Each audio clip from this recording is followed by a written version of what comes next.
In 2023, a crack commando unit of retro podcasters joined forces on a panel at LA Comic-Con, but were sent to Comic-Con jail for a crime they didn't commit. These men promptly escaped. Today, still wanted by 80s nerds, they are very easy to find. If you have an 80s nostalgia problem, if no one else can help, maybe you can hire the Nightboys.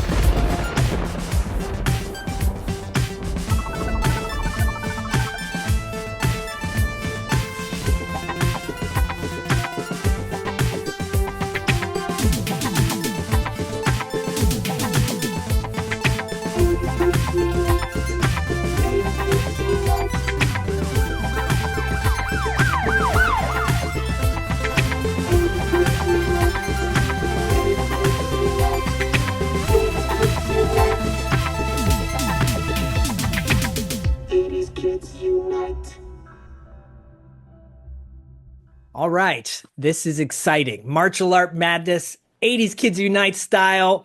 It is the time of the year where we celebrate all things martial arts from the 80s. It's Martial Art Madness. I am joined, of course, with Corey, Sleazy C, Diallo, the Armageddon. Co-host for the month of $2 Late Fee, David Ullman. David, we need a tagline for you. David, welcome to the Kumite Ullman. I'll take it. Okay. Thank you for having me. And one of the original old school Nightboys who hasn't been on for a minute, but he's back. Paul, welcome to the Paul No Splits London. Is back. I drive with my knees. Yes, he drives with his knees and he shifts with his. My car is not fancy. Don't try that at home, boys and girls. Please don't. Takes lots of martial arts training to drive with your knees. I don't recommend driving with your right knee unless don't cross streams. But, left knee, easy. I've been doing it for decades. So we are doing, this is the first time in a while, there's been 4 of the original 5 Nightboys. Dustin was going to join us and unfortunately could not. He's hoping to soon, but things are still doing a lot with the recovery from the fires. So understandably so, but David's filling in for Dustin. So, David, feel free to interject any sort of snarky comments. I know I got to ramp that up. That's not in my nature. But I'd like to honor Dustin's spot as an honorary Nightboy here. So look, we are going to represent all the Nightboys, and I'm so excited about this topic.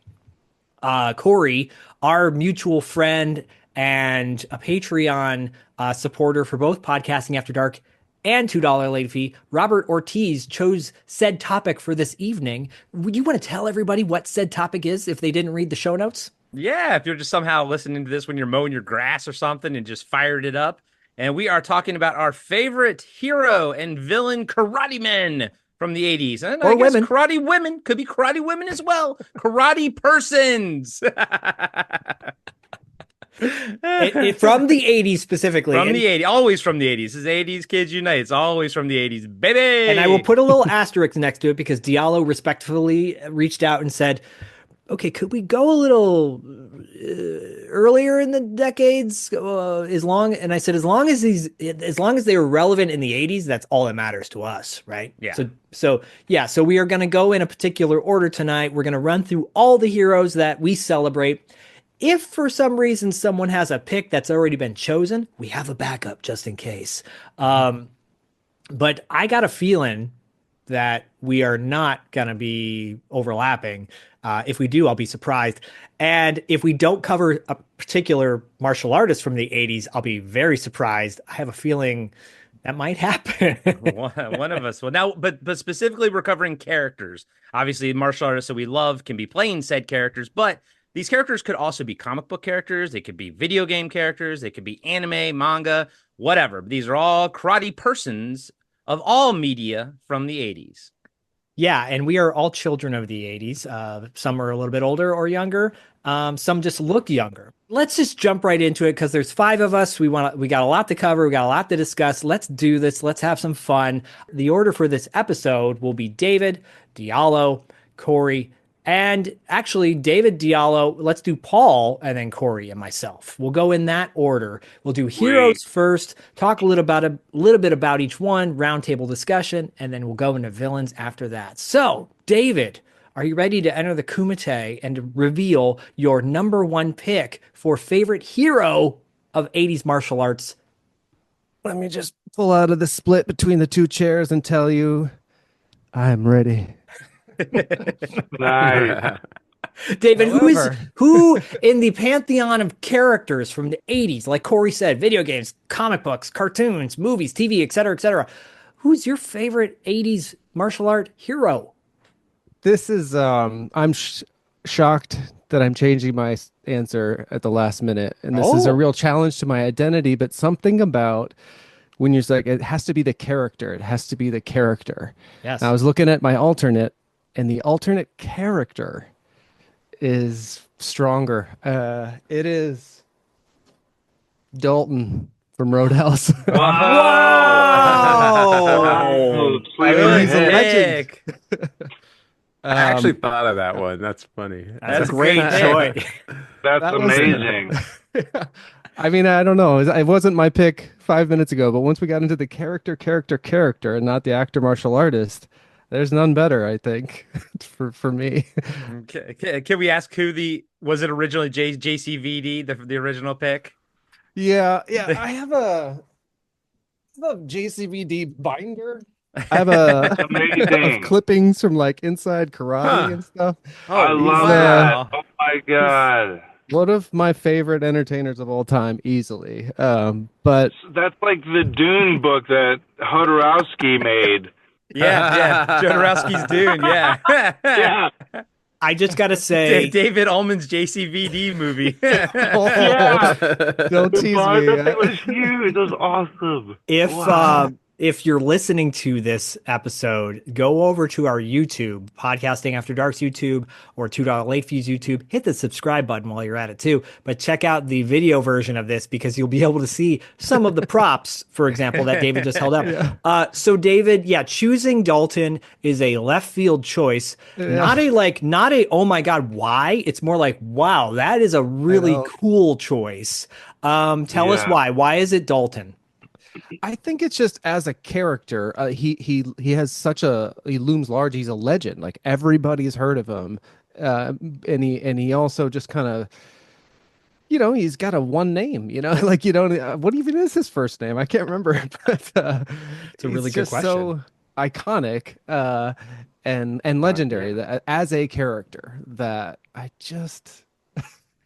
It hurts my heart in a way, but it's because Van Damme is so dear to me.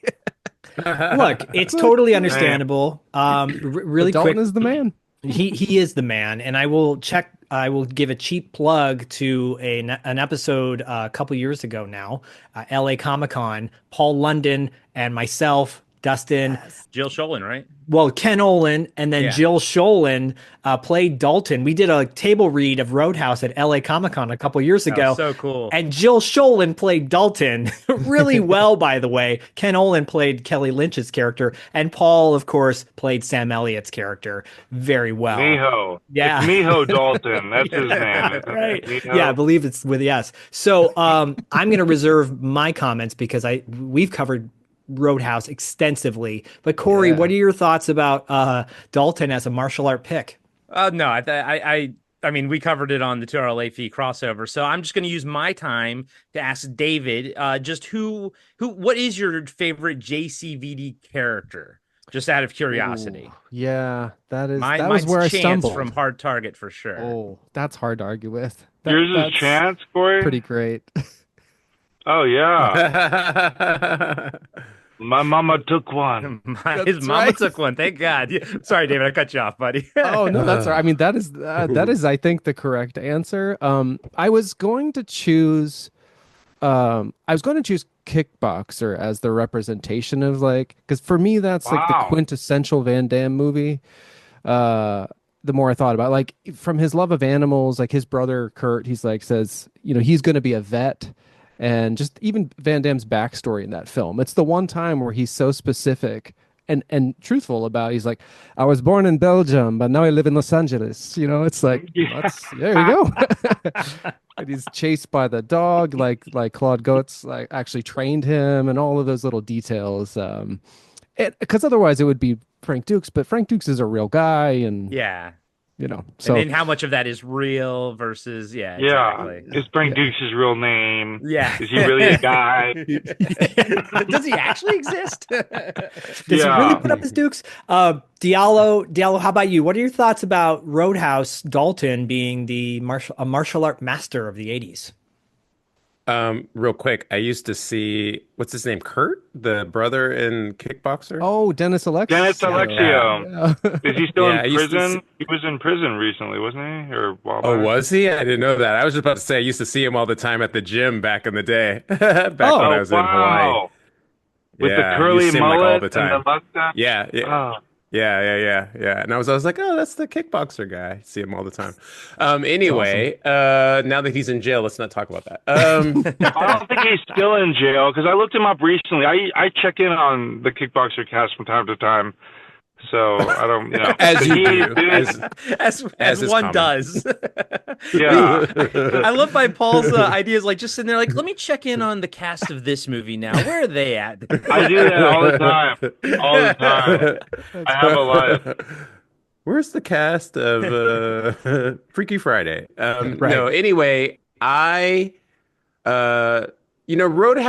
is interesting because like I don't have like a super affinity with the movie. I saw it back in the day, thought it was great, but I could only really remember the scene where he ripped dude's throat out, Yep. And then I watched it again some years ago. And when this new one came out what's his name? Dylan yeah, whatever his name is. Taylor Swift's ex. Their heat? I'm sensing some heat. You and GJ or JG, whatever. It was like, I watched that movie, but then I might have rewatched it with you guys, Zach, and I think Dustin might have been there. I don't remember. Anyways, but I rewatched the original again. And I mean, I actually think both movies are ridiculous. So I like the comparison, like people are like, the new one is so ridiculous. I'm like, yeah, the original is ridiculous too. Absolutely. But the original is a step above because of Patrick Swayze. And that's why I actually thought there was a thought in my head about him to include in here. And the thought that came into my head was the way that he's this martial arts dude, but he's like super sensitive and he's like super soft, right? Yeah. And he does everything with like this compassion. It's like this over the top compassion, but it's not cheesy, but it is cheesy because he's such a great actor. He's just like, and so I think that's like the difference between the two. Besides the way it's shot. So he can still rip your throat out, but he'll care about you when he does it. Yeah. Yeah, I mean that's kind of what it was. Like it lacked like the new one had it had like that modern edge, and Taylor Swift's ex is all like broken down and tired or whatever. But then like Patrick Swayze is just like hey guys, and it's like a evolution of Patrick Swayze through different movies. Yeah. So you take like Outsiders, and then you take Red Dawn, and then he moves from there to Ghost. It's like that. He has that same sort of like quality where he's like the alpha, but he's really like kind and compassionate at the same time. But he will rip your throat out if he has to. If he has to, yeah. So, anyways, I definitely agree with that pick. So I think it's a great choice. Paul, how about you? Your thoughts on Patrick Swayze and Roadhouse? Yeah, no, I love it. I think Patrick Swayze's. I wish he would have done more kind of action martial arts movies. I mean, he does a little bit of martial arts in Point Break, I think, when he saves Johnny Utah from the Chili Peppers and War Child. Back off, War Child. Yeah. And isn't Vincent Klein or what's his name? Yeah, from Cyborg. Right, yeah. Cyborg. That's the other. Yeah. But yeah, no, I love Roadhouse. Because I like to make everything about me. I met Patty Swayze. She was the dance choreographer on the TV remake for this movie, The Picnic, which I was like an extra in back in Texas, and they were like having us do this box dancing kind of scene, and they're like, "Do you know who the dance choreographer is?" I was like, "That lady over there?" And they're like, "Yeah." They're like, "That's Patrick Swayze's mom." And I met her, and she was so nice. Then it turns out she's this really storied dance choreographer in Wow, Hollywood. that's cool. Yeah. Um, Is that where he get his dancing background he from? Is he that has where a dance background. Yeah, like he has a Yeah. dance background. Yeah. He has a ballet background. I think he has like some ballet background, Yeah. which lends itself. Obviously, JCVD is as well. Right. Yeah. I learned ballet. Um, That's right, kickboxer. There it is again. Three but languages. I love Roadhouse. I love, I mean, that fight scene in particular on the waterfront. I'm blanking on Marshall T. that Marshall actor. T. Marshall Teague. Yeah. Marshall Teague is awesome. Another legit martial artist. Yeah, he's great. And so David doesn't feel like he totally abandoned JCVD on this choice. I will tie in. So I don't know what the separations are, but I will tie in JCVD to Patrick Swayze and Roadhouse if you like. Okay. Oh. When we get to your pick. Whenever you want. I Okay. just like to show off. When we get to your pick, if you want to show off that like a little linkage there. And I do want to shout out Patrick Swayze as your choice, David, because I feel like he made sensitivity cool for a lot of men in the 80s. And he actually broke down a lot of stereotypes for white men, specifically. And I love I love Patrick Swayze for that. I don't know about JCVD, but both can dance their butts off. That's for sure. So Yeah. Even the SNL skit that he did, with Chris Farley. Chris Farley. Kind of dance. yes. Yeah, Chris Classic. Farley, and like he has that like, hey guy, like come on, like he has that like It's pretty good. quality to him. Yeah. Like it's just we should all be more like him. yes, I agree. Totally agree. Yeah. He's also fantastic in Donnie Darko, Oh, starring Taylor Swift's ex. Taylor Swift's ex. There's your Yeah. crossover connection. Yeah. I will shout out Patrick Swayze bro. does some pretty decent martial art moves in Steel Justice, I believe it, or Steel Dawn. Steel Dawn. Yeah, does he have a sword? I was trying to find that. Didn't they Yes. just release that? Like Vestron Video just put out a Blu-ray of that or something? Yeah, a couple years ago, Steel Dawn came out Yeah. on Blu-ray. I was frantically trying to scroll through my phone to find the name of that movie because I could picture the poster in my head, but not the name. Cool poster, decent movie. I remember watching when I was a kid. Yeah. Diallo, what's your pick for martial art hero from the 80s? My pick for a martial art hero from the 80s. I actually had an original one, but I made it last minute. So just like my man David. I'm pivot to Elektra from Daredevil, originally appearing in Daredevil comic books, went on to doing her own thing. Has never been fully shown in the movies. I almost jumped out of the plane that I saw Elektra on a flight one time. I was like, I'm not going to watch this. But yeah, she just to me, I don't know. It was in that. It was like early '80s. It was like ninjas all started popping up and everything. But she obviously being a woman, being like a strong woman, and she had like the size, and it was just like is that how you pronounce them? Size, Yeah. and then Yeah. she and like just the romantic arc that she had, the tragic arc that she had with Daredevil was just to me like iconic.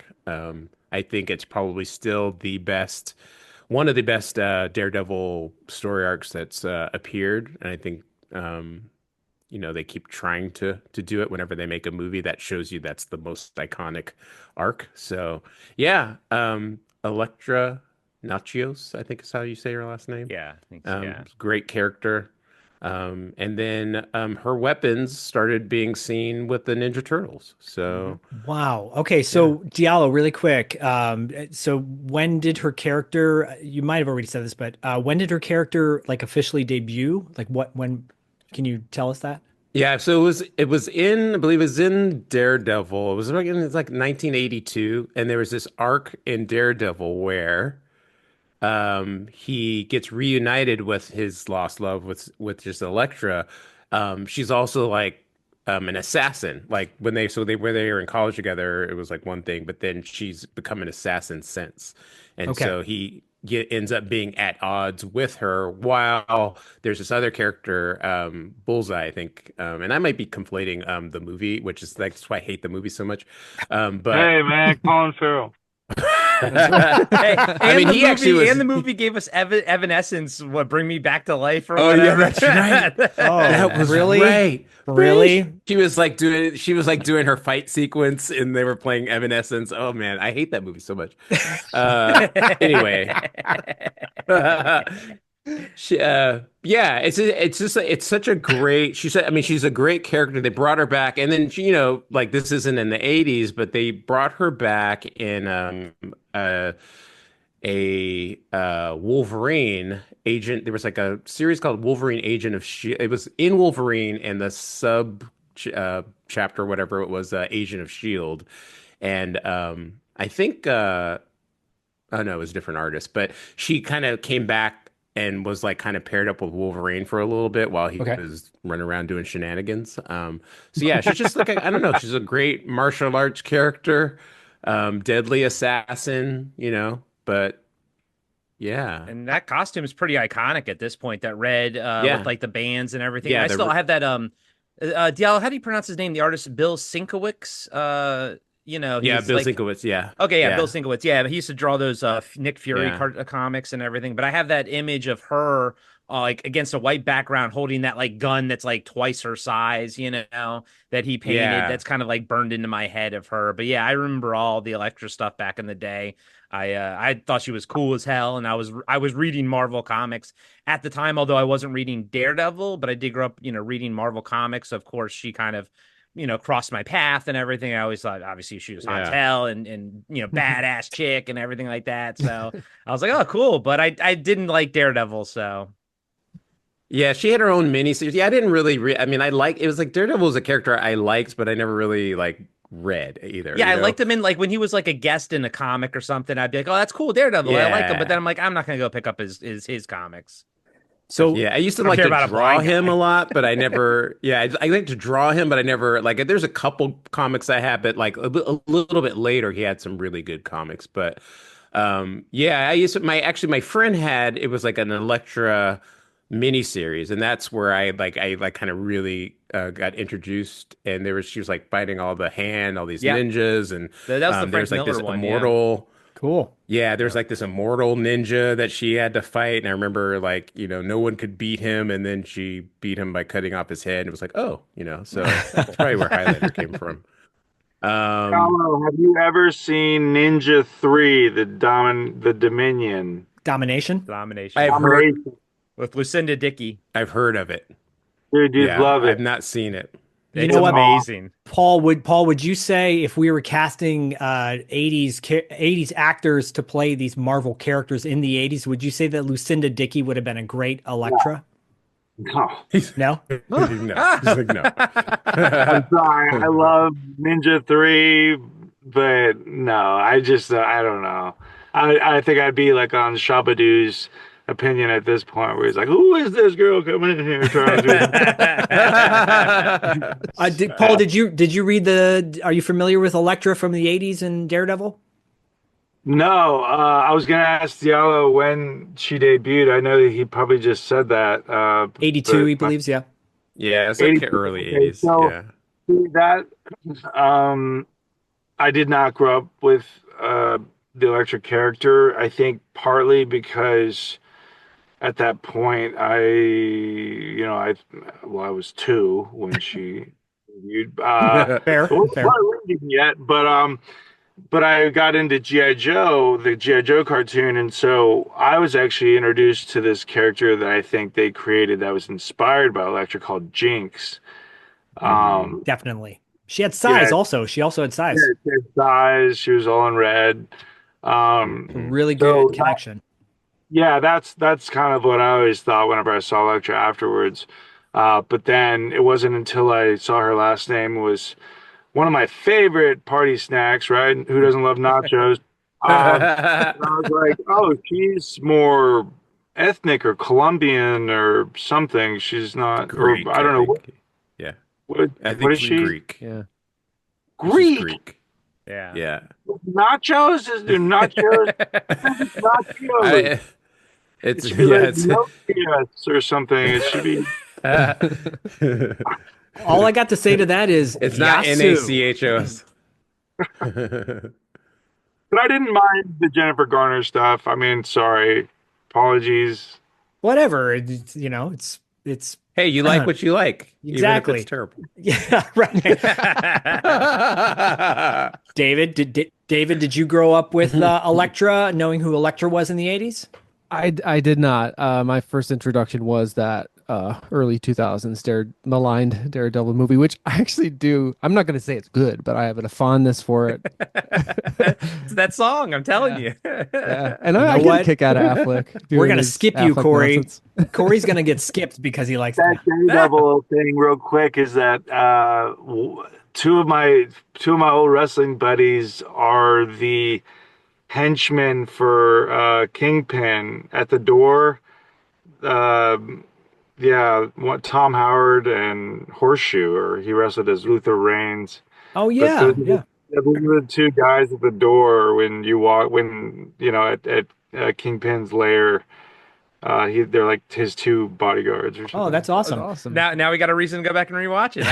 Like we You know- didn't need a reason to begin with. That and one thing I think Bear is mentioning, because of the no retreat, no surrender sort of focal point of the martial arts madness. Yes. You know, there's that scene in No Retreat, No Surrender where he's kicking the bags. So, like, there's the bags hanging all over the room. Yes. There's a scene in that Daredevil movie where Elektra is doing pretty much the same thing totally. with the That's size. the part and with the song. Evanescence. Yeah, that's the Evanescence part. It's the best part of the movie. Oh my God, you Yeah. guys. Oh, that's You're awesome. killing me. You're killing Love that me song. right now. Love Evanescence. You're killing me. Did you ever hear the Kids Bop version of it? No, yes, Oh, I no. did. Yes. No. I know Fern knows it. Okay, so we're gonna jump into Paul's Zach's like, pick. this is going off the rails. Paul, would you please bring us back to light? Well, hold on, And- Zach. We didn't hear your thoughts on Bring Elektra. us What- back to like. Did you grow up with Elektra, Zach? Okay, so I will say this. I was not familiar with her until, unfortunately, the movie that we've all pretty much covered at this point. But my brother was a big Daredevil fan. He liked the comic book. He read the comic book, so I read his comic books. I actually really love that figure. The Daredevil figure that came out back in the day is like basic as it was. I just loved his little points on his head. You know, I thought that was cool. Anyways, I think I love that Diallo chose this pick because it's a representation of, you know, martial arts is so broad in the 80s. It's not just a guy who, both of these are so out of the ordinary, I think. For our first two picks. So I'm really excited. Left field than David. I know. I love it. I love it. So Paul, what is your choice for 80s martial art hero? I feel all boring now. No, because there is no boring. Okay, well, I had three. I had one originally, and then you talked to me about the backups, and I was like, well, this is an automatic backup, and it gets my backup villain in the same movie. Perfect. And then I thought, wait a minute, who am I? You got to go with your pick. I gotta go with who I was really inspired by. Yep. To the point that I even styled my hair like this. Right. I'm gonna have to go with Andras Jones as Rick Johnson, Nightmare on Elm Street 4. Nice. nice. That is It is a really great pick. Again, these first three picks are blowing me away. So, you styled your hair like the said actor, said character. Yeah, he would. Well, Andros Jones, I'm just a fan of him in particular. One of the times I had moved back to Los Angeles, I slipped into his DMs and was like, "Hey, I just want to say you're here," because he followed me back and like whatever. So I was like, "Well, I guess I have some right to message him." like, uh, and so I was just saying like, "Oh, I always loved your work, and especially Nightmare 4 or whatever." And he actually wrote back and he was like, "Good luck in the Dream Factory," and he was Oh, that's like, cool. Cool. That's yeah, nice. I just thought that's really cool. But yeah, I just his terrible jobbery death notwithstanding, which I Yeah. think anybody who delves into that can see that I don't think it had anything to do with budget. Even though the original thought for his death was uh, that he was gonna like have some big elaborate thing, and I don't know. But then there's the rumors that Rennie Harlan was banging his girl on the side. And I mean, he is Oh the my. only cast member to have not been invited to the wrap party or the Oh, Yep. screening. So like that, and he didn't get a crew jacket. So like he got the short end of the stick for what I thought was the best character in the franchise. Even though he only lasted one picture, but I thought his love for his sister, um, especially as they were fighting through like an alcoholic father, Right. and then um, which I also really liked the arc for the father as well because he recovers in part 5, Right. and then when she's having a baby. Or at least she's pregnant. He makes that line about it'd be nice to hear a boy running around the house. Oh, I'm gonna get teary. It's so sad. Oh, Yeah. No. No. Go. and I loved that character, and I loved like I was that kid, doing martial arts in my garage. I had the Sho Kosugi poster that's in the background that he had, Yep. so I was like, we have the same poster. So cool. So yeah, I loved that character. I loved him, and I think when you're upset when a character dies, I think that's a real testament not just to the writing of the character, but more so to the performance of the actor, Right. because usually the writing isn't that good, especially in like what a fourth entry of a film. Yeah. It's gonna get watered down. So just the way that I just believed him. I believed everything he said, and I believed his love for his sister, and then how he taught her to like stand up for herself. And then she became pretty much the the most lasting figure. She wasn't Nancy Thompson. She gets offed in 3. Sorry. But it was Spoiler. Alice Johnson is like kind of the ultimate final girl of the Nightmare series. Um, and she got, part of that was from getting that strength and that ability to fight through her brother. Right. So yeah, I love that character. Anytime I throw something in and I make it, I'll say like the swish, kill the fish. I mean, there's so many lines, just he has just very, very memorable character. And so, yeah, that's my pick. I love that. I love that. David, I have a lot to say, but David, oh, we Oh, lost we Paul. lost it. Oh no, he'll be He back. was like, I dropped the mic. I'm out. There you I'm go. out. Yeah. So David, And I'm out. David, until Paul comes back in, please tell us your thoughts on Rick from Nightmare on Elm Street Part 4. Oh, what a great choice. Yeah, I agreed. actually did not. I only saw that movie in the last few years. I didn't see. I was just watching in the 80s. I was watching Van Damme movies on repeat. I think so. I didn't. There's so much I missed, and so yeah, I was working through the Nightmare movies, and I didn't recognize the name. But as soon as you showed that picture, I'm like, oh yeah, and I remembered all those great scenes. Right. So I'm on board, especially with his reasoning. I to this day, I think I might style my hair after like I think I got like a Chad from Double Impact thing going on today. I mean, I'm always thinking about that when I'm getting ready in the morning. I mean, So when love we that. get when we get to my pick, a lot of it has to do with you idealize these characters. It's the character, it's not the actor, because maybe the actor is super cool in real life. Maybe they're a total jerk in real life. Who knows? But the character, or in the case of Diallo, is the comic book character. It's like you idealize that one. So, yeah. I mean, look, we'll get to mine in a second. But Diallo, what are your thoughts on Rick in Nightmare on Elm Street Part 4, directed by Rennie Harlan? I don't really, yeah, I don't really have any thoughts. I think the last time I saw the movie was in 1988 when it came Yeah, out. when it came out, right? Yeah, and I actually, I can't really say like my remembrance of it was like I didn't really like it, but it's not. It probably has not to do so much with the movie as I really loved part three, like to where I watched it a billion times. Yep. He wasn't in that one, right? No. No, I he can't was remember. not. He was not. Yeah. So I watched that one a billion times, so I felt let down by the next movie because it's sort of by the nature of them having to continue things that kind of ruined what I thought was like a perfect like movie. You know what I mean? Yeah. And so I've never really watched it since. So I have nothing to add to this conversation. I think I think you just added something that I'm going to talk about in a moment. But Corey, what are your thoughts about Rick in Nightmare 4? Yeah, I'm kind of on Diallo's tip there. I watched it a few times when I was a kid. Obviously, whenever I do a franchise watch through of that once every 10 years, I'll of course watch part 4. It's not one of my favorite ones, but that being said, he is my favorite character from that movie. Anytime I watch it, I do like him the most.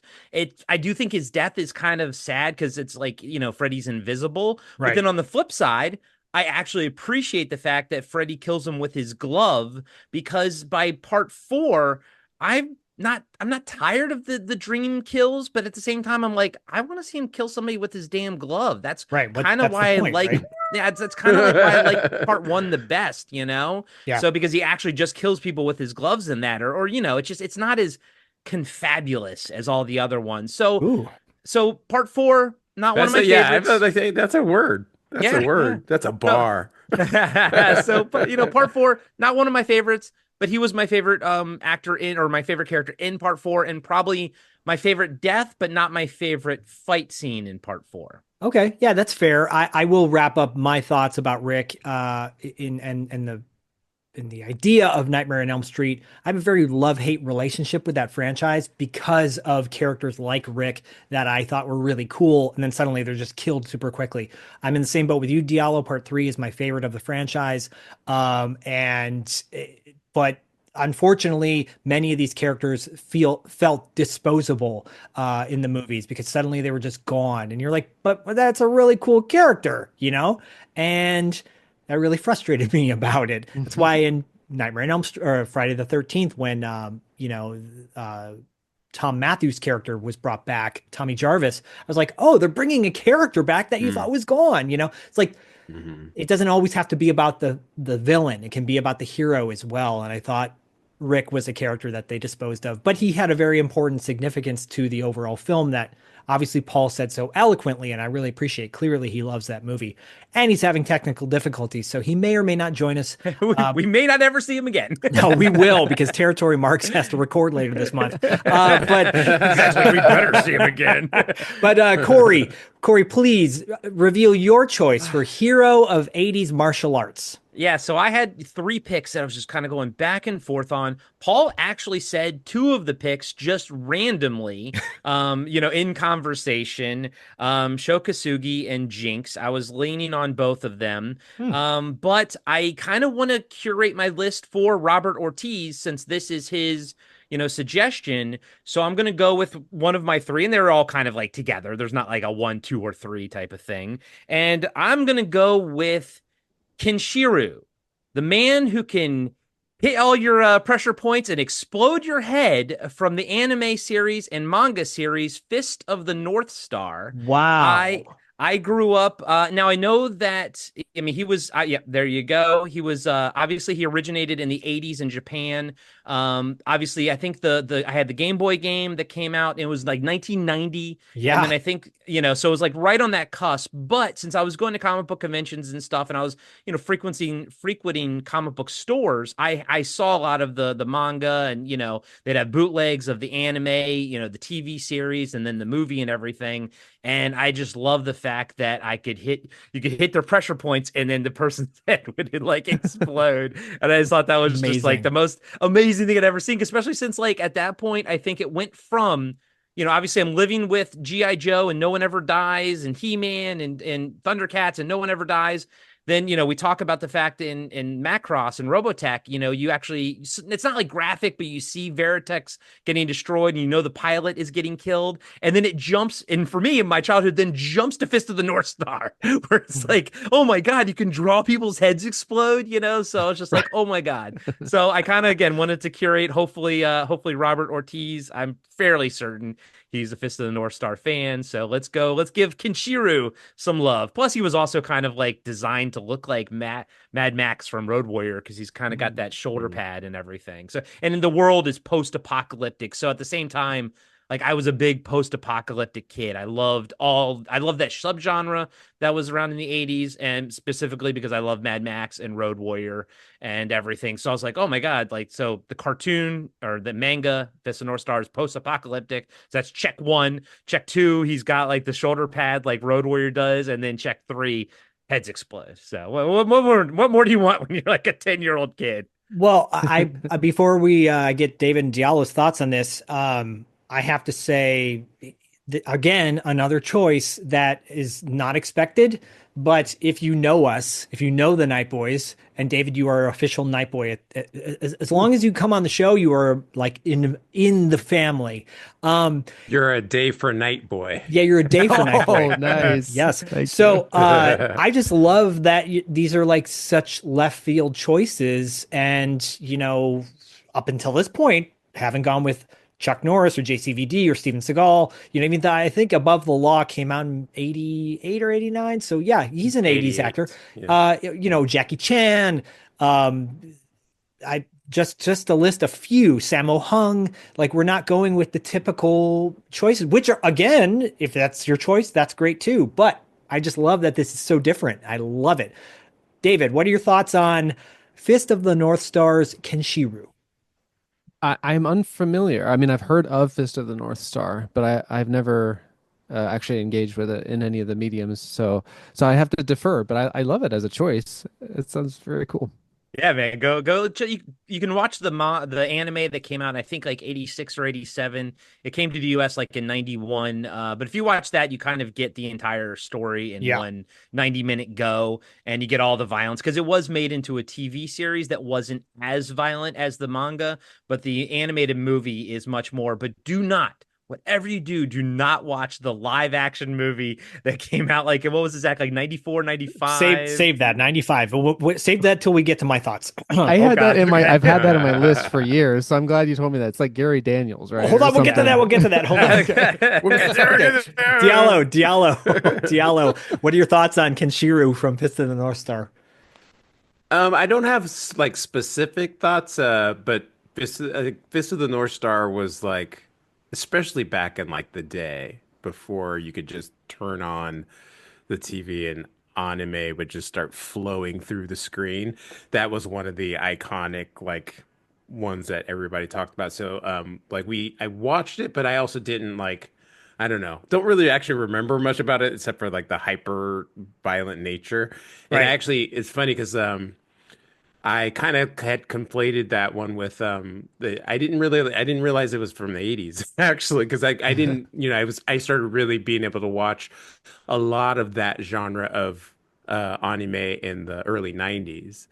So I didn't really realize that was from the 80s, because I kind of conflated it with Ninja Scroll, Jubei from Ninja Right, yes. Scroll, which Yeah, that yeah, was like yeah. 93. Okay. Yeah. So anyway, Yeah, but I mean, great pick. I mean, that's amazing. Like, Yeah. yeah, I'm glad you picked some anime because I know you don't even really like anime, right? I So, know, I know. And again, I was like, let me curate this for Robert a little bit. And it was one of the yeah, few anime that I actually did watch, back in the yeah, day. So I was like, yeah. okay, this is like for me, sort of the pantheon. It was like this, Akira, Vampire Hunter D, Ninja Scroll and stuff. But yeah, Fist of North Star was there. And real quick, I gotta say, when my wife and I were over in Japan last spring, a year ago, like the pachinko places, those pachinko Hmm. games that they have. I Yeah. a lot of them had a Fist of North Star theme, like almost all of them did. So Mm. I was like, Cool. is Fist of North Star still relevant, or did they just easily license that out for these pachinko games? But it was like it was everywhere. Like he was in pachinko form, and I'm like, okay, Fist of North Star is back, sort of, I guess, Sort of, yeah. sort of. Well, I would say it is because one of the numerous toy sites on Instagram posted a picture of a Kenshiro figure that just came out, and it's Oh, cool. very highly detailed and all articulated and all that good stuff. It looks very cool. My thoughts are, I love the pick. I love the character. I had the video game. Wished it was better than it actually was. That's the best we Read had.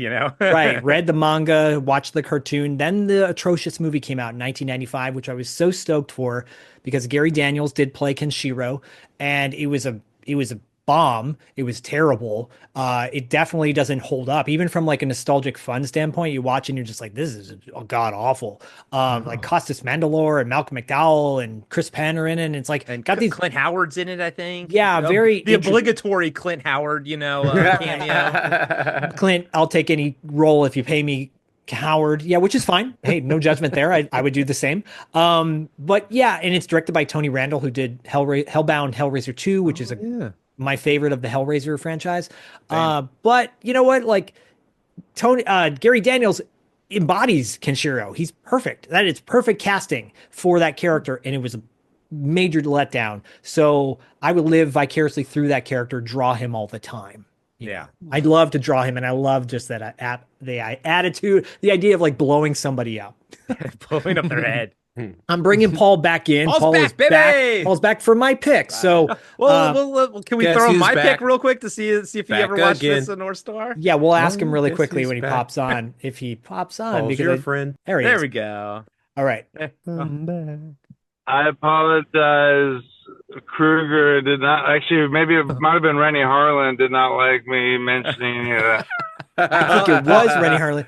Paul, you missed my pick, so let me get your thoughts. Yes, I Paul, want were you everyone. ever- I want to rehash real quick of what I missed during the commercial break. You just missed Corey's pick. Corey's pick was what, Corey? Paul, did you ever watch Fist of the North Star back in the day? Oh, Gary Daniels, man, dude, my friend wrote that. Pete Atkins. Well, you missed us. You missed us talking about the movie. I'm specifically talking about the anime, not the live action. I'm sorry. and Paul, you're not going to want to go back and listen to what we had to say about the live No, action. it's okay because I admittedly I'm not an anime guy. You know, I just manga all this stuff, and I take a lot of offense to it really because all these young wrestlers nowadays they aren't watching the greats.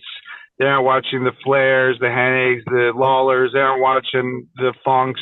They aren't watching the Von Erichs. They aren't watching the greats. I actually hate that about when they do Superman now. Like they take all these elements from Goku and put that. I hate it. I can't stand it. Like, Ah. Superman came 50 years before that. Like I will keep the martial art theme going and wrap up the hero portion of this because we still got villains, y'all. We still got our go through our villains. Oh yeah. Oh yeah. My choice for my favorite martial art hero from the 80s is Alex Grady from Best of the Best. Alex Grady hailing from Portland, Oregon. Yeah. I'm wearing the shirt that Preserve Dragons made. It is called the $2 late fee Best of the Best tee. If you go on Preserve Dragons website or Instagram, you'll see a picture of Eric Roberts, aka Alex Grady, wearing said t-shirt. And Best of the Best, Alex Grady, could have gone with Tommy Lee, but I'm going with Alex Grady because one, in the movie, he portrays, a working man who is just trying to provide for his son and his mother, and he's a single dad, and he's just trying to do the right thing in life, and he gets this second chance to basically, do what he's really born to do, which is martial arts, and he perseveres through unbelievable challenges throughout, in fact, including getting his shoulder popped out, and of course the infamous scene of pop it, Tommy, pop it back in. Alex Grady's not afraid to cry. He's not afraid to tell people that he loves them. He is a embodiment of what I think a man should be, a human should be. He's just a good guy, and he plays a mean air trumpet as well, which which I was able to do with Eric Roberts in studio when I interviewed him, and of course we did that with our man Corey from Dreamscape. Peter Jason, rest in peace. Big rips to Peter Jason. Yeah, who both do a great air trumpet. But Alex Grady is my choice from Best of the Best. I cry every time he cries. I feel every time he feels. I want to jump all over, but really quickly, Paul, what are your thoughts about Alex Grady from Best of the Best? I love it. What an amazing another sleeper hit. You know what I mean? I really dug it. Anytime you say Alex Grady, I think of two things. I think of Pop It, Tommy Pop It, right? What you talking about? And I think about how much I hated Walter, his stupid son. Oh my God, that kid was so annoying. I didn't give two shits if he died in the hospital or not. I was like, you're gonna leave the Olympic trials for this? It's probably not even your own kid. Doesn't even look like you. And so, yeah, I have a deep disdain for Walter. Well, I think that's fair to say. Diallo, what are your thoughts about Alex Grady, not his son, his conniving son? Walter. Alex Grady from Best of the Best. Diallo, you and I have a history of this movie, but what's your feeling about Alex Grady? Yeah, I mean, you know, first of all, we do have a history, and it's also it's a little contentious, just a tad, because I actually prefer Best of the Best 2 over Best of the Best 1. I know you do. But I live in a world where, I guess because I'm a Libra, like I can like things equally, so I don't put one down just because I like another, right? Yeah. So I remember I watched Best of the Best 1 a million times and loved it every time. But I mean, Tommy greater than but anyways, I mean, he is, but you know. And I also feel like you're a little racist. No, I'm just kidding. That's just a joke. That was a joke. Yes, I agree. No, but he's like, I mean, he's great. That's a great pick. And like, as you were saying, it's like outside of like the bounds of everything that I actually like, all my impulses about people that I was gonna pick, and I kind of went with different things, and that's definitely in there. Yeah. And again, like the first movie is just great. It's just a great movie. It's not as good as 2, but it's actually a really good movie. So it's different. It's a different kind of vibe. It's a different vibe. If you made me sit down and watch both, I would love both. That's gonna happen then. It's gonna happen. Part 3. Watch part 3. Sure, we'll do all 4. David, what are your thoughts? Go ahead. All that advice. Yeah, I actually have only seen the first, but I do own it on VHS. Look at you, as you I love it. I remember that case. Oh man, I remember that case. Yeah, hold it up, burned into my brain. There it is. Yeah. You can see the emotionality on his face, if that's a word. I borrowed that from. Sure. Why not? I agree with everything you said. Like I cry too. If you don't cry at Best of the Best, I don't know. There's something wrong with you, I think, as a human. I agree. And I know all I ever want to know about you. Get out of town. Well, and you guys can go back into our archives. I believe it's a Patreon episode, but David joined us for a Patreon Martial Art Madness episode, I think, a year or two ago, and or trivia. It was a trivia contest, and recreated a famous line from Best of the Best, and doing his best version of Eric Roberts. Speaking of people who don't often cry, but maybe did cry when they watched said movie, Corey, what are your thoughts about Alex Grady? Yeah, no, it's true. I hate crying. Crying terrifies me. Like, I am scared of crying. I wonder if that has anything to do with my father. Of course it does. Of course it does. So my whole entire life, I hate crying. I don't do it. All my wife wants to do is see me cry because she wants to see the emotion, you know? And but anyways, Zach, we did a watch list with Dustin, and I had a very weird day where I watched 3 movies that had no. I watched Deep Cover, Best of the Best, and something else that was equally different, but it was all for the watch list. Yeah. It was the first time I ever saw Best of the Best, and it was last year. And like I said, it was in the middle of this weird marathon where I loved every movie but differently, and I ugly cried during Best of the Best. So we're talking midday, it's noon, I'm sitting on my couch. Thankfully my wife was not home, and I was sitting there ugly crying at Best of the Best, and I was like, where the hell has this movie been my entire life? And I my biggest regret in life is seeing Best of the Best for the first time at the age of 46 at the time.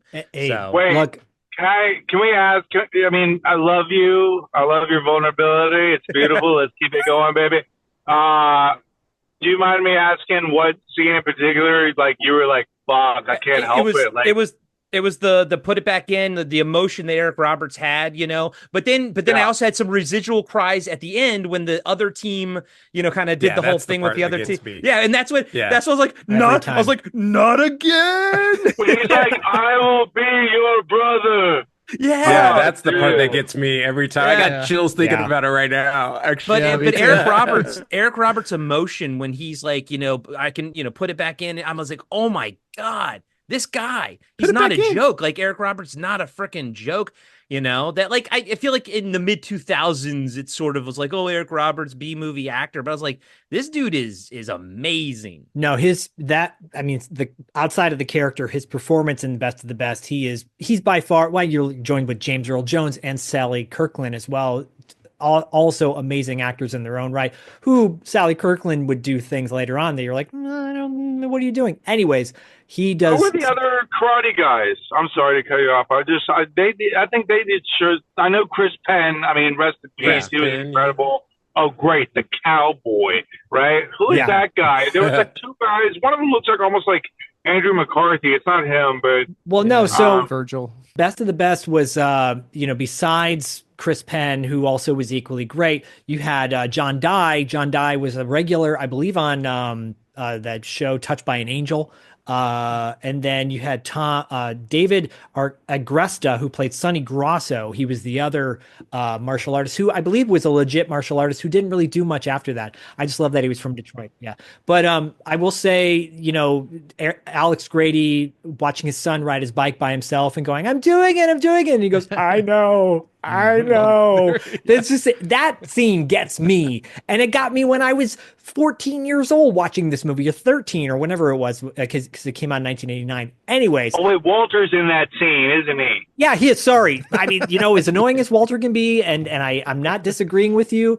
I will say though that the emotion that training wheels Alex shows to his child is very relatable now in my older ages. No, of course. I'll back off. So back off, man. All right, let's switch gears, because for every yin, there's a yang. For every hero, there is a villain. So let's talk about our top 5. Well, our top 5. Let's talk about our favorite villain from 80s martial art movies, or from 80s martial arts in general. Thank you, Robert Ortiz, for the broad stroke of the pen. David, who is your favorite? Let's start with you, David. Who is your favorite 80s martial art villain? Okay, so for this one, I'm going to do an inverse of what happened for my hero pick. For my hero pick, I had one in my heart, but I had to go with the kind of what I felt was the correct answer for the character. This one, I feel like there is a correct answer for the character who rules, but there is a villain from an 80s martial arts film that I, to this day, as a man in my mid 40s, sometimes have nightmares about. And so I felt I had to pick him. He has come up already today. I don't know about the best, but the character haunts me, and that is from the much maligned 1989 Jean-Claude Van Damme sci-fi kick 'em up. Ah, Oh, Fender Tremolo from Dude. Cyborg. he was on my Wow. short list. He was on my short Wow. list, dude. Scares the crap out of me Nice. to this day. Great pick. Great. I mean, oh my god. I'm sorry. Keep Go- going. go I ahead, have Court. so many Yeah. things to say. yeah. We'll go Oh, next. no, Yeah. sorry. I could talk endlessly about. I have done like a 2.5 hour podcast episode a few years ago on Cyborg, and I know you guys hate Cyborg, so I think But I'll I just didn't cut hate my Cyborg when I was comments a there. kid. That's the thing. I didn't hate it when I was a kid. It was only when I got older and rewatched Why'd it. you hate it now? I don't Just love get it. him I off. don't Cut love him it. off. I don't love And it. his feed now. Well, No, Zach doesn't need. Zach's like, I'm not saying anything now. no, I don't think Cyborg is not it's overall. the slowest of his early canon. Yeah. But characters, and we're Yeah. talking about characters. However, if you're looking at David as our reference point, I'm sure he'll know all this stuff, but Albert Pune is a bizarre genius, rest in peace. Yeah. Yeah.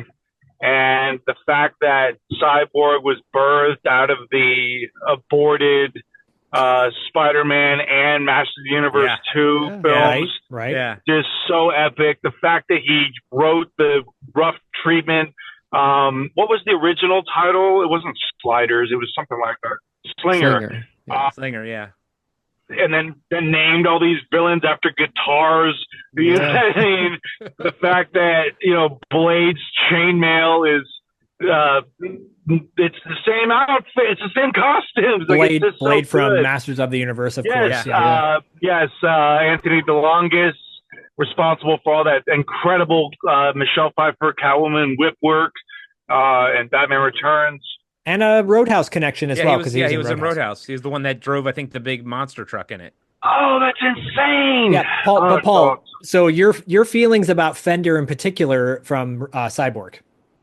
I thought he was awesome. I thought, here's a villain who doesn't have to yell. Like, this was one of the first villains, I would say, next to Darth Vader, even though Darth Vader is a completely different type of villain in that they had, I don't know, I kind of liken it in wrestling sense to like The Undertaker. Like, they just had this, this really stoic power that was steeped in like silence, and their henchmen were loud and fast. But it was like he was such a villain that he would just come in to do the frosting on the cake. Right. You know what I mean? Yeah, it's a good way to put it. He was such a villain. He wasn't gonna bake that damn thing himself. Like, you know what I mean? But he would just come in and get the glory as the villain. I mean, he was just,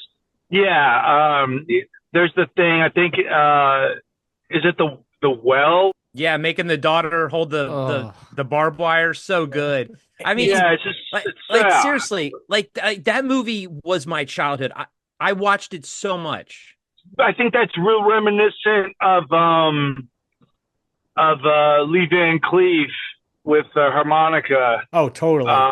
In Once Upon a Time, you know what I mean? Because you're making the sibling. Oh, you mean Henry Fonda? I'm sorry, Henry Fonda. I'm sorry. Yeah. Wrong villain of the West of the Spaghettis. It's okay.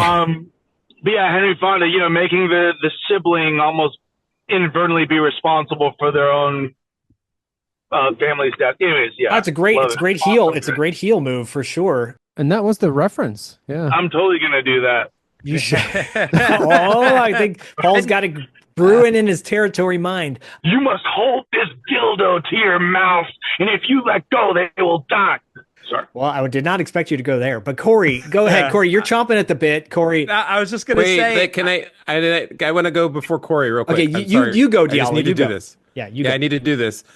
I have no real comment, so I'm going to give all my time to Corey. Wow, Thank very you, buddy. generous. Fields his time. Corey, you got 3 to minutes. I just wanted to clarify. I love this movie as a kid. It was this and Hard Target were my two. JCVD is my favorite Karate Man as a kid. Growing up, he was always my favorite. To this and Jason Hard Target are my two favorite movies. But it was one that I just discovered didn't hold up well for me. It's one of the few movies when Zach and I have done podcasting after dark where we usually pick movies that we're like, we love this as a kid. It's one of the few ones, like I can literally count on like 3 fingers, like ones that we watch and I'm like, oh no. Oh no, like I don't like this, but I wanted to, like, because I loved it as a kid. So at this point, I don't know if I'll like ever rewatch it again, but I'm just gonna let it live in my memory that I loved it as a kid, and it's still one of my favorite JCVD movies ever made, even if I don't technically love it now. And I think that's okay. I don't think that's a bad thing. Do you think one of the things you didn't like about, I mean, is the music part of the problem for you? Yes. Because that's Yes. part of the problem for me. Yes. Yeah, the music, the sort of the pacing of the film is a bit but again, we understand Albert Pune, and I love Albert Pune, but kind of give me, you know what, I'll take Nemesis now over. Yeah, I like that one too. I'll Cyborg. take Nemesis too. And as a kid, I liked Cyborg better than Nemesis, and like I didn't love Same. Nemesis as a kid, but I've actually like done a 180 on both of those movies. What about Night? Oh yeah, Knights is good too. I will keep my my thoughts specifically to Fender and not the movie, because I think Corey, you were in agreement. And if you guys are wondering what we said about Cyborg, go back to our podcasting after dark episode where we broke down Cyborg, and it's very fascinating. I think And we were not kind. no, but Fender in particular, I think he's a great villain. I think it's a great choice. I did not expect it. Again, all the heroes I think were way out of left field, which is great. And you, Corey, you kind of said it. Jean-Claude Van Damme, maybe my favorite Karate Man actor of the 80s and 90s, but not necessarily the characters as much, because I think we're feeling the characters. He's a very scary character, Fender, and I think he does some very diabolical things, and he has a very cool look. I'm thinking that's going to play a lot into all our choices, like the look of this villain. I will keep it at that, and I think, David, wonderful choice. Again. Thank you. He's the villain in Only the Strong, isn't he? The villain in Only the Strong, too? He's not. That guy looks like him, though. He does look like Oh, him, it's yeah. not? Oh, my. I thought because it was Sheldon Lettich. Who knows? No, but there is a connection there. I would not be surprised if he was potentially on a short list of actors to play that role. But Diallo, what is your choice for your favorite villain of martial arts?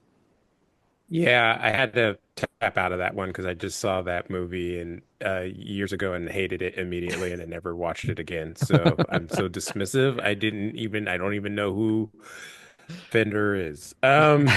So my villain, because 80s for me, obviously I watched movies a ton, TV, but I think I was like a comic book guy. Yeah. Growing up. Yeah. So my villain is another, like, a classic character created by a friend of mine, actually. Oh. I can say, it's cool that I can say that now. This guy, Deathstroke the Terminator, Oh, cool. who Deathstroke. originally appeared in Teen Titans, created by Marv Wolfman. And probably one of the most iconic story arcs from Teen Titans. He has gone on to be just, I don't know, like kind of like greater than his origins. And he's got like actually he's the template for Deadpool, as Oh. many cool. many people know. Yeah, because Rob Liefeld just stole all of his concepts from other people. Okay. Uncreatively stole them. But yeah, Deathstroke Terminator. He's my guy. He's he originally appeared against the Teen Titans, but like he's kind of like pitted against like a Batman type level, kind of like the A level. Um, he has kind of like enhanced strength, martial arts. He's just the ultimate fighter, super intelligent. He's another mercenary, except he's mostly stays on the bad side. Okay. And it's good times. Very cool. Very, again, wow. Did not expect that and very much blown away. Yeah. David, what are your thoughts on Deathstroke? I'm unfamiliar, so I will cede my time to the gentleman from Oregon. Yeah, the gentleman from Oregon, I believe, is going to have a lot to say. Corey, what are your thoughts about Deathstroke? Actually, I didn't grow up reading Teen Titans. I wasn't a big DC kid growing up, although I probably like DC stuff more now. But my kind of connection to, I mean, I knew who he was, obviously. Diallo, you know how it is. Even if you don't read the comics, if you go to the comic book store, you're gonna you're gonna know about these characters almost like osmosis. Yeah. But I got more familiar with him, I think, during the Arrow, CW Arrow stuff, and then he started totally popping forgot up about that. Yeah. And then he started popping up in the Batman Arkham video games, and and I was like, he's really cool looking. Although I kind of dig the more modern armor look versus sort of the older look. But yeah, he's a cool character, so I've grown to like him.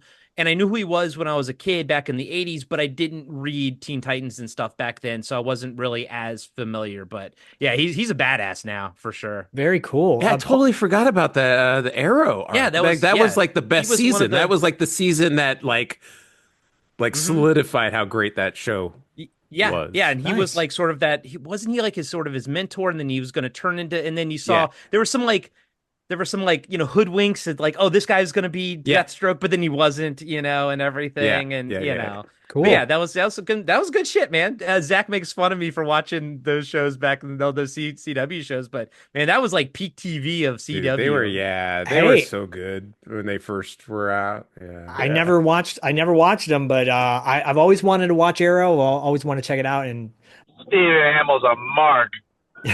He is a mark. He's a big time. Paul, what are your thoughts about Deathstroke from DC?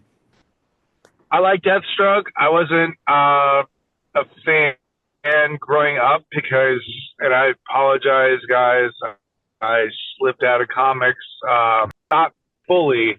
There was a character named Deathlock. I think he was the cyborg. Yeah. He was over in Marvel. Yeah. And I was a huge fan of Deathlock. So I have several of the toys. Now you're on the cover of comic books. Yeah. Yes, hero of the prophecy. Not as impressive as either Death. And but yeah, I really liked Deathlock. But then I've been seeing Deathstroke a lot. Like I think there's been a bit of a resurgence, and I think that you see his influence in a lot of different characters. I had no idea that he was. You said kind of like an early template to Deadpool. Yeah, he's basically like I had no idea. Yeah, it's the same. Yeah, like his name's Slade Wilson Slade. Yeah, and Wade versus Wade Wilson. Like, yeah. They look the same. When Deadpool first appeared, he was just a mercenary. He wasn't like the character that we know. He didn't become that till later writers. Yeah. So. Yeah, he wasn't the merc with the mouth right out of the gate. He was more a little bit cooler. Curious. But is Deathstroke? Does he have that kind of like? I just like I said, I'm not familiar with him character wise. He's mouthy, but he's not as mouthy as Deadpool. But he still will jabberjaw a lot while he's fighting. And then I just figured he was like just kind of a mercenary, so I didn't really get the martial arts aspect of him just on seeing the mask. But like, and I just could briefly see it. But it's the orange and blue, the bicolored mask. Yeah, I love that mask. Yeah. And I used to get them confused. I think that was the thing that also kind of just would throw me off. Was I would like one character, and then I would see a similar character, and I wouldn't know who came first. And I sure as hell didn't want to be, I didn't want to be crisscross to House of Pain. I will say this. I will say this in regards to Deathstroke, and it's not Greystoke, because I was like Greystoke, Deathstroke, but Lord of I'll Deathstroke. be stroking. I mean, yeah, there's a lot of stroking going on. And I will say Deathlock fan? he reminds me of Alley Viper a little bit from G.I. Joe, that figure. Yeah. I don't know Deathstroke. However, I've seen him so many times whenever I go in the comic book store, and I always thought it was a cool looking character. And Diallo brings, a level of, knowledge on when it comes to comic books that I can't even touch. So I think that character is super rad. I think it's again another super strong choice that's out of left field. Which I think is synonymous with us. We are deep cuts all across the board. So yeah, I'm surprised Storm Shadow didn't make it in any of our heroes. well, what we haven't Storm Shadow. That was heroes. Oh no, I'm in Snake Eyes. I'm in Snake Eyes. I'm not surprised. Well, we'll get to all that in a minute. But Paul, time for you to reveal your favorite villain from the 80s. This was not a tough one. No, because I was so immediately attracted to the villain and dismayed with the hero's sudden weight gain returning from Okinawa after a few weeks. And so I had to go with Terry Silver, Tommy Stan Griffith from Karate Kid 3 specifically. None of this Cobra Kai crap. Not Cobra Kai. They've watered him down. Whoa. Yeah. Terry Silver was everything that you wanted in a villain, because he was such a villain, such a heel, that we're talking about this early billionaire, probably in the high millions at this point, but who lives in the Enos house. He lives in the Enos house, okay? So if you don't know what the Enos house is, it's a cultural, historical landmark in Los Angeles. It was created and designed, I believe, by Frank Lloyd Wright Jr. It might have been Sr., but Jr. might have done the Hollyhock House, which is not too far away. But it was part of their Mayan revival period that they made these homes. And you'll also know the home from House on Haunted Hill and a ton of other films, usually used in horror films. But this was Blade Runner as well. I mean, all Predator 2. I mean, there's such a huge influence. Westworld, recently Westworld. The Mayan, Mayan revival period. But like that was, Frank Lloyd Wright and his son, but mainly Frank Lloyd Wright. But anyway, so that was something immediate in itself, because you see it so early in the film, and then you have this incredible Bill Conti score, which Terry Silver had his own theme. And, I think that really speaks volumes when you have a character that's so definitive that he has his own theme. It's like, who else can you think of besides Lex Luthor and Darth Vader, for villains that have their own theme. Shout out to March of the Villains, by the way. That's a great song. And rest, Gene Hackman. That's, anyways, that's just, that's a whole other podcast. But, I just love Terry Silver. I thought, what an incredible heel. He's willing to put all these multi-million-dollar deals to dump chloride sludge in Borneo and hire. And then his full-time goal then becomes revenge. Right. Just for kicks, literally and figuratively, but also for his old mom buddy, which, Terry Silver was probably like 14 in Nom compared to Kreese. So ridiculous, for how he saved his ass in Nom. And the turtleneck, the yellow pastel turtleneck. There's so many things that it's just so drawn to him. Not to mention just the laugh, the cackle, but then there's the scene. There's the scene where, he's talking about the Quicksilver method, and he owns Dynatox Industries and all this stuff. Which later, I mean, I could just go on and on and on. I just loved Thomas Ian Griffith in this role. Later on, as I continued to research, Not, when internet, blah, blah, blah, but just to know that he was actually younger than Ralph Macchio in this Right. film. Still in any film, Oh. like he's just Yep. younger than him. But yeah, he was 20, I believe he was 26 or 28, and Ralph Macchio was 29 or 30 Yeah. when they did Karate Wow. Kid 3. And that baby face. David, what are your thoughts about Terry Silver? Terry Silver, because Thomas Ian Griffith, who I have a man crush on, but Terry Silver Me too. specifically. Same. Yeah, brother. I love this choice. I considered him in my villain list, and so I'm so glad he made it on there. I'm holding up the Karate Kid, the Youth Yes. Karate Kid Part 3 novelization. Oh, cool. Oh, But- that must make him so much better. What a great! I mean, there's so much. He mentioned the fashion. Mason Storm and Hard to Kill. I think maybe Yeah. pretty well model off of that character visually anyway, with the ponytail and the jacket and the tight jeans.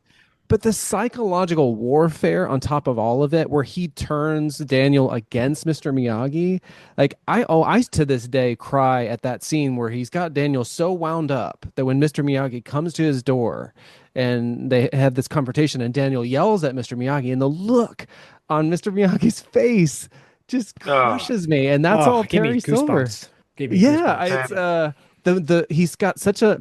It's weird though because he gets so much to do. Like gets the big stuff. Like he's sitting in the hot tub with the towel around his neck and around his waist and his arms out and just like, Milos, on that my giant picture. cell phone and like just screaming huge stuff into the cell. He's like, Johnny, we're gonna do that. And then same guy is like acting like he is a deferential sort of military veteran in Mr. Miyagi's backyard to the end where he's doing the Bruce Lee noises mockingly. I mean, it's just like he gets a lot to do in that movie and is really memorable.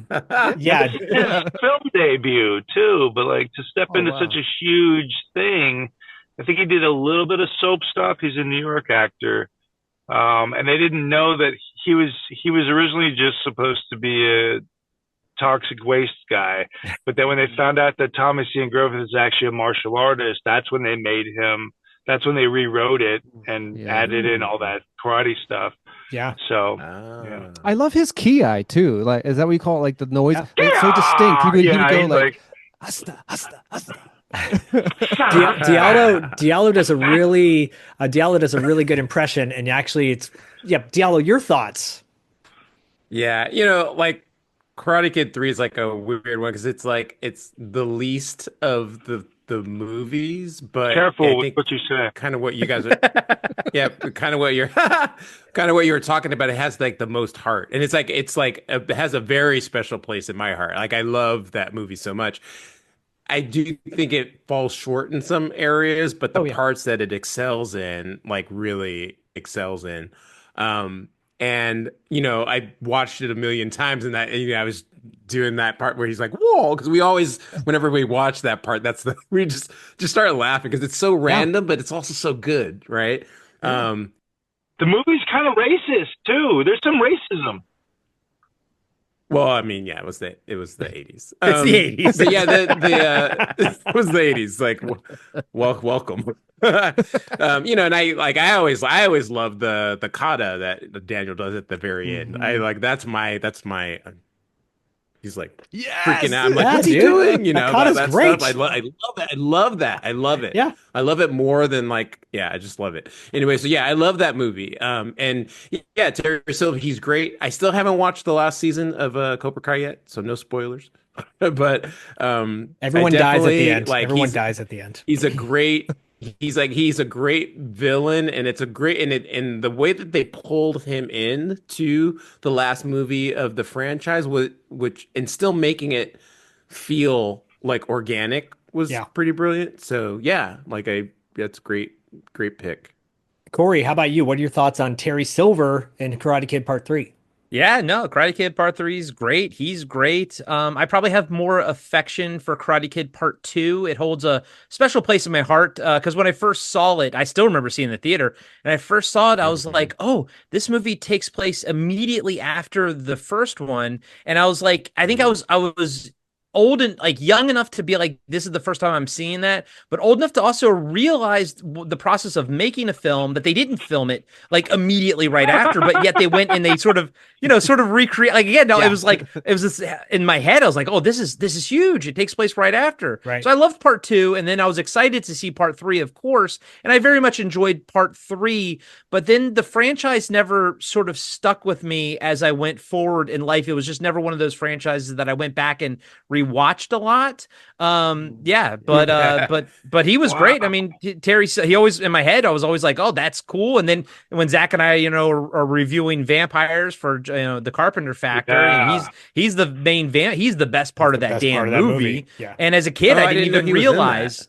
Force, excessive force too is a good word. Well, excessive, and he's such a great actor. But as a kid, I didn't realize that. Yeah, the vampire. When I watched Vampires for the first time, I didn't realize that was Terry Silver. Like as a kid, that's how much he can sort of change in everything in his roles and whatnot. But yeah, it's great. I mean, he was a great villain. He just always will stick out in my head from childhood. Yeah, I will say so. Terry Silver is one of the most iconic characters in the Karate Kid franchise. There would be no Kreese if it wasn't for Terry Silver. We didn't find that out until the trilogy and the end of the trilogy. However, there would be no Kreese without Terry Silver, and that's fact in part 3. Thomas Ian Griffith is as to quote Corey, is a smoke show. I love that guy. If you've never seen Excessive Force, go out and watch Excessive Force now. Pause this episode, go watch it, and then come back, because he is brilliant in it. But Terry Silver is such a maniacal jerk, and that's what you want in a villain. You want to see this character get his comeuppance. Not every villain is always like the cool one. Sometimes the villain is better than the hero. In this case, he's the perfect villain because you hate him so much. Zach, I want to interject some. I think you bring up a good point. A lot of times, Diallo, I'm sure you'll attest to this, as far as like screenwriting 101 goes, you always want your villain to not think that they're the villain, to think that they're the hero of the story. I mean, Darth Vader, he thinks he's bringing security to his, galactic empire. But I think Terry Silver is the opposite of that, and proof that you can write a fun villain that is just purely and gleefully villainous, right? And I think I think Terry Silver's a good representation of how to do it, and make it still fun, make it still semi-realistic, make it still just not weak and cheesy. But he's actually a fun villain that is a villain for villain's sake. Agreed. Yeah. So I think Terry Silver is a great pick. I want to keep the ball rolling, and Corey, roll into your choice of your favorite 80s villain. Yeah, me and Diallo are on the same tip, because I'm going with a comic book villain, just because I read a lot of comics as a kid. Okay. And one of the comics that I read religiously were the TMNT, the black and white TMNT comic books from Mirage Studios. I did not watch the Teenage Mutant Ninja Turtles cartoon because that was cheesy. I was already seeing my boys disemboweling, the Foot Clan. The Foot Clan were not robots in the comic book. They were people. And my favorite villain as a kid was Oroko Saki, a.k.a. the Shredder. But I am specifically talking about the Mirage comics from, I believe it was like 1984. Yeah, so this is again, another pick that is very out of left field. And I will, obviously, I'm putting these images up on our YouTube. And I will remind people, if you're listening to this on the audio, go to our YouTube channel and watch the 80s Kids Unite episode, because we'll throw some images up of these characters that we're talking about. And again, I have to stress characters, because some of you might go, oh, but he's more of a hero. No, we're talking about the character from this particular thing. By the way, I'm going to meet the guy. Yeah, that talks like that. Yeah, someday I'm going to meet the guy who sounds just like that. And he's going to be like, how'd you know I sound like that? Like, he almost sounds like Uni from Dungeons and Dragons. Dungeons and Dragons, yeah. So, which is just Frank Welker. Right. Paul, what are your thoughts on the Shredder from TMNT Comics? No, I love it. I didn't know that it went back to 84. Is that what you were saying, Corey? Yeah. Like 80? Was it? Eastman was one of the artists, I think, right? No, yeah, Kevin Eastman was the artist. Peter Laird was the writer, and then Kevin Eastman went on to go buy Heavy Metal, the magazine, That's and I think right. he married Julie Strain and stuff like that. Yeah. Oh wow. Yeah, there's a story there. Wow. There's a story there. Yeah. Especially if you like those Andy Sidaris films. Rest in peace, Julie Strain. Day of the Warrior. I like Shredder. I'm not as familiar with him from the graphic novel, even though I remember my brother Jonathan having the graphic novels. I don't know that he had the black and white that you're referencing, but I remember Shredder looking definitely more vicious and meaner. And that's something I always thought was pretty cool. Had I known he was disemboweling, Terry Silver oppositions, then I think that would have definitely hooked me, to see, because I preferred horror comics. Like I was an Alan Moore Swamp Thing guy. Like that was my. So I really liked that, but no, I love that pick. I think that's awesome. It's a good pick. Yeah. Actually, I'll go ahead. No, I was going to say the movie version is a good amalgamation of the comic book and the cartoon. I think they probably it's like 51% the comic book. They make him a little bit more serious. Yeah. And in the comic, he's got like this red tunic on, and they brought that into the movie. Yeah. But and then past that, it's just But well, I'll say this. So I was introduced to Maker's Mark by Super Shredder. That was a good time. We're gonna maybe save that for a Patreon exclusive Legends of the Territories. Diallo, what are your thoughts on Shredder? TMNT's Shredder, comic book Shredder. He actually was gonna be a pick of mine. Of course he was. I'm glad I didn't pick him, and I'm glad Corey picked him and expressed it in a way that I would have never expressed it, because it's funny to me how, Corey, you're always like, I never watched the cartoon, and I'm like, I'm older than you. I was in high school when that came out, and I was I watched it every morning. Or I was personally offended by that cartoon. Yeah, yeah. But I also get it. If I had. It was I knew Ninja Turtles, the cartoon, and then I kind of went back and I saw the comics, and I recognized that there was a difference, and I've seen them, but that wasn't my first experience, so I don't have that same reaction. But yeah, I was gonna pick Shredder because he's he's just kind of iconic, villain martial arts, and I think the way that you expressed him, Corey, is actually fitting, because he is.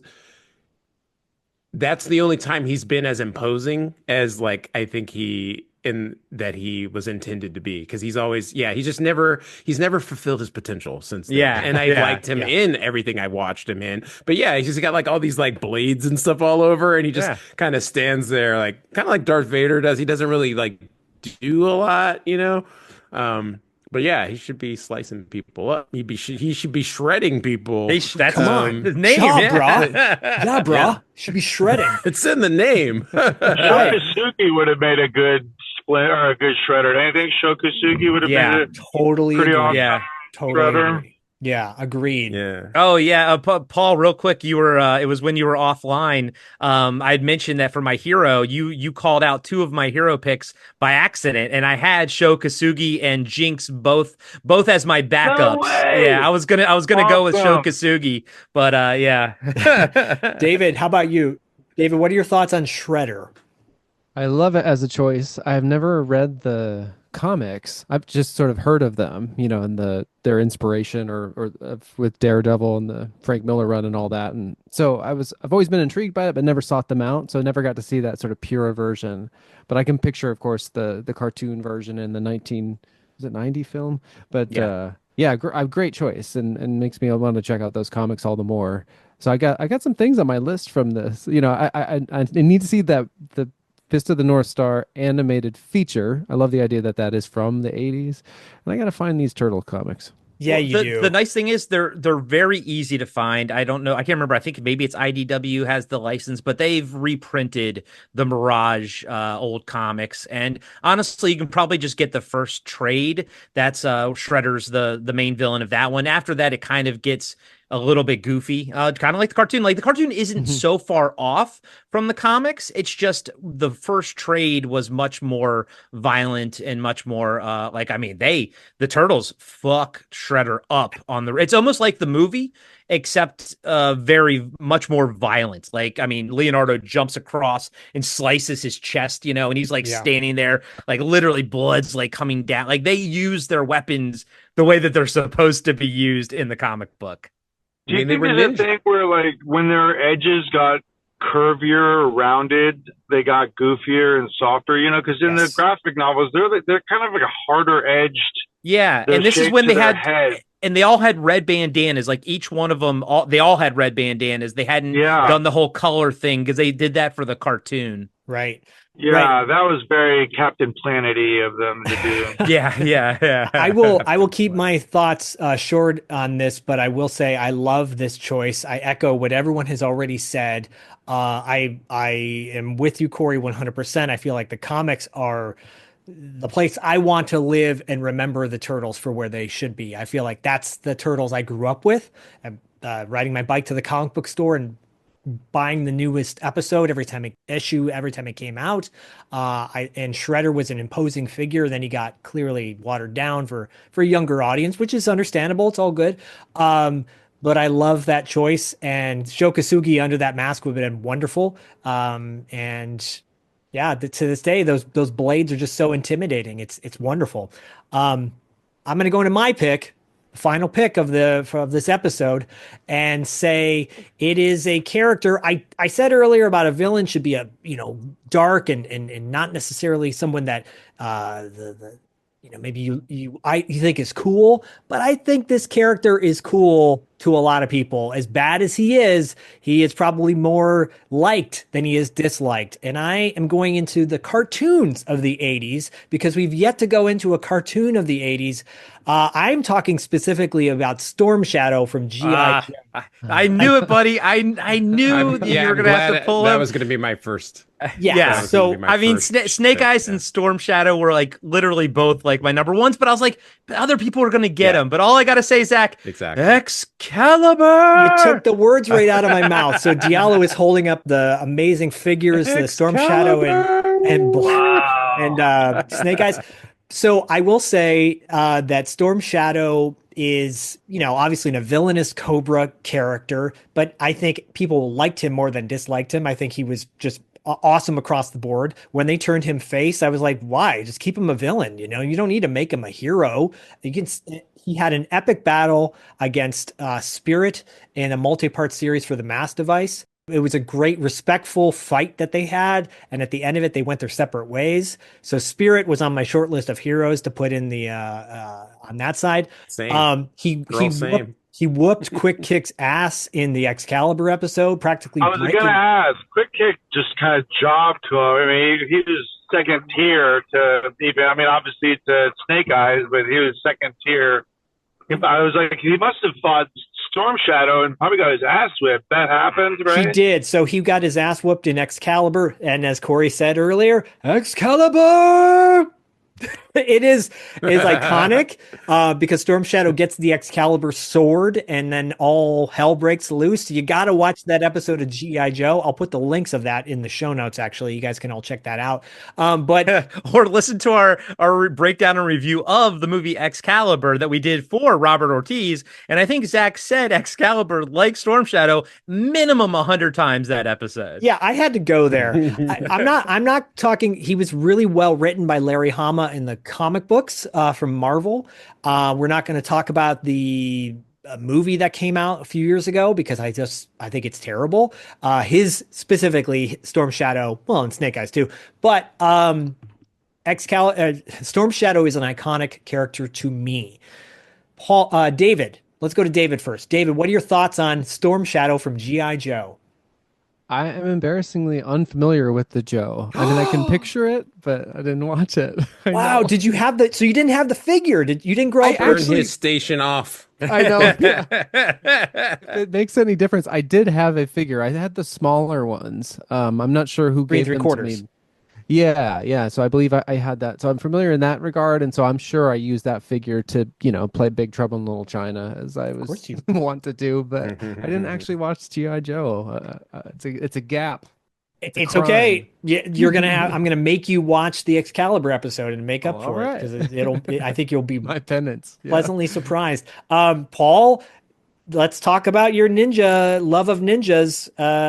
Storm Shadow. Your thoughts on Storm Shadow? I love Storm Shadow. I think it's a really cool pick. It's a real sexy pick. Uh, I love GI Joe. Storm Shadow wasn't my favorite Cobra villain, but I always respected him. Like I always knew that if Yes. Storm Shadow was there, stuff, shit was going to get done, and like there Yeah. was going to be some serious cliffhanger moment where it's like, oh, commercial break, like no, what's going to happen? And Storm Shadow upped the seriousness in a way. Like you rarely saw him bumbling like you would the Dreadnoks, or or even Cobra Commander, who just kind of became more and more of a buffoon Right. as they introduced Serpentor. And so, but with Storm Shadow, he was rarely made to look silly. Right. And I think that, it happened sometimes, but of all the villains, probably made to look the least silly. In a world of cartoons, he kept it pretty real. Like he didn't really deviate Yeah, he kept from it serious. Yep. Yep. Yeah, and so I always loved that. And I was obsessed with ninjas. I guess I still kind of am, but I had a lot more Storm Shadow figures than I did Snake Eyes. And there was one in particular. It might have been like his winter getup or something. The GI Joes almost started to turn into Barbies at this point, right? Because there was like all these variations. Yeah. But there was this one of Storm Shadow where he had like a real, like an open hooded hood ninja outfit, and he had almost like it was white and gray. Yeah, those black marks on them. Yeah, that was when he turned awesome. That was when he turned face. That was when he turned good. but he still was really cool. Awesome though. You're an enabler. I liked just babyface Storm Shadow at the time. Okay, I just thought it was a cool outfit. I mean, I think that's what everyone expected. They loved that. It was a logical end game for that character.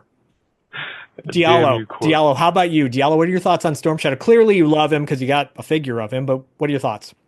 Yeah. It's when he first came out, I don't know. It's kind of like, the foil to Storm Shadow. I think it's interesting just because I'm kind of thinking about this now.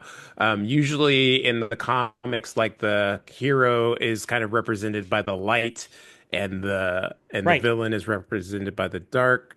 And it's kind of flipped here, and even with his name though, with the Shadow, Storm Shadow, there, it's like, but I like that whole idea, just like the visually of him, the white, because like again, ninjas were always like dressed in black, so that was like a cool variation. He was just cool, And I used to read the comic books at the time, and that was just like Storm Shadow and Snake Eyes was just like epic. At GI Joe number 21, where it was like the silent episode. I think Storm Shadow had Perfect. like Kenepta Scarlet or something, and Snake Eyes goes in and arrests. It's just that those two. It's just iconic, right? Yep. And I always loved the cartoon, but I was always disappointed that he was always pitted against Spirit or Spirit or Freedom. Yeah, Freedom's his eagle. Yeah, Spirit. Freedom's the eagle, yeah. I was always disappointed that they were always pitted against each other and not like, because it was like, why is it Storm Shadow and Snake Eyes? Like they're multicultural. But, anyway, They had one fight, by the way. I guess so. I believe they only had one major fight in the series, and it was when they were like these weird kind of Cro-Magnon people that lived up on a mountain. There's a great I think Zach in Resolute, G.I. Joe Resolute. There's a great Snake Eyes Storm Shadow showdown in there that I think they were trying to fan service, give us what we wanted. I'm kind of with both Diallo and Paul. I loved the comics and everything, like Diallo. I was reading those. But in the cartoon, I always wanted him to be fighting Snake Eyes and not Spirit, and I'm just because it just seemed like the natural thing. Although I did like Spirit, I just in the comics sort of informed me of who should be fighting, whom. Right. But I think Paul put it to words that I never realize, but I when he was saying it, I realize it now. It's like, I loved Major Blood, but then when he was goofy, I didn't like him. I love Zartan and the Dreadnoughts, but when they're goofy, I don't really like them. Right. I don't like Dr. Mindbender when he's goofy, but for some reason, even though there are exceptions, for the most part, Storm Shadow was treated very seriously. And like Paul was saying, like when he came on the screen, I knew that actually the Joes might have a little bit of a challenge ahead of them in whatever the objective was, because unlike Major Blood, Storm Shadow's not gonna go ooh and drop it, drop the thing or something stupid. He didn't drop Excalibur. Yeah, so I was just like, I was like, yeah, Storm Shadow's freaking awesome, and he's kind of, he's scary. So like as a kid, I'm like, he could actually maybe get the job done. So he's actually a viable threat to my boys, the Joes. But yeah, I always wanted to see him fight Snake Eyes. And then in the comics, I just like Paul, I kind of popped for that the face look. I didn't really care if he turned face, but I liked that look. I liked that hood. I liked the sort of the baggy-ish kind of, he had like more layers on and like more like ropes and things like to do. Yeah, ropes. Did he have juicy ropes? He had juicy ropes. He had them juicy ropes. And Diallo, do you remember they did another issue of the Silent, but they did it with Storm Shadow, and he was wearing that outfit, and it was obviously later, and it was another whole Silent issue, which was obviously an homage to the one previous. But Storm Shadow was fighting these red ninjas that were kind of trying to break into like his awesome New York loft apartment, but the whole issue was silent, and he was like, threw his blade to the door and got one. I was out of G.I. Joe by that point. Okay. And it's a sort of like, again, it like, kind of talking about when he turns face. That's later issues where I just much later. I'm cool. Yeah. But they did reproduce that Silent issue, but with him. But in the comics, like when they're fighting random ninjas, like they get killed. Like he slices and dices them. It's great. Was there a Storm Shadow that was orange and purple? No, you're thinking of that was part of the Ninja Force. Yeah, Night Stalkers or something like that. Yeah.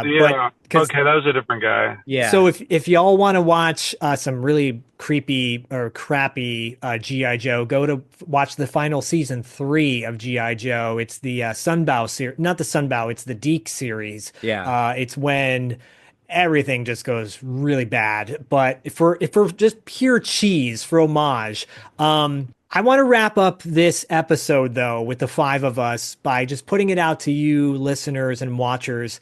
What are your favorite villains and heroes of martial arts from the 80s? Let us know in the comments, social media, etc., etc.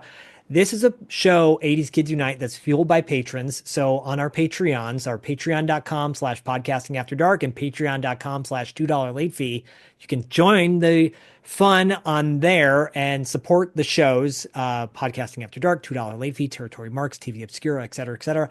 You can support the shows and be a part of the discussion. You choose the topics. Robert Ortiz chose said topic. I think it's amazing that we didn't cover certain iconic characters from the Snake 80s. Eyes. I mean, yeah, we didn't, like you said, Jean-Claude Van Damme, David, Chuck Norris didn't come up. I think Diallo's very happy about that. I thought that was going to be your villain, actually. But, Chuck but Norris? he did.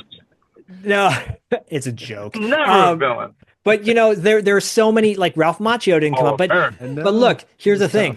what is relatable to some people might not be to others. So if it's something that you love, that's all good. I'm going to do a cheap little plug because the guy sent me a copy of this. He wrote, it's called Daylight Ninja. It's by Brad Walker. It's haiku inspired by American Ninja. So I was going to pick Joe Armstrong as one of my picks, too. I mean, Joe there Armstrong. you go. There's the embodiment of Snake Eyes before he got his throat slashed and couldn't talk, in my opinion. But one haiku is an awkward goodbye, an unimpressed male parent, discipline previewed. So I think that's a good way to wrap up the episode by saying, here we are in the 80s. We had our heroes, we had our villains, we had our yin to our yang. Paul London's going, what the hell was that? He just did a ninja mind trick on me. I'm like, How about, I got one more. Smooth, sleazy pink tie. Malfactors broker deal. Business finalized.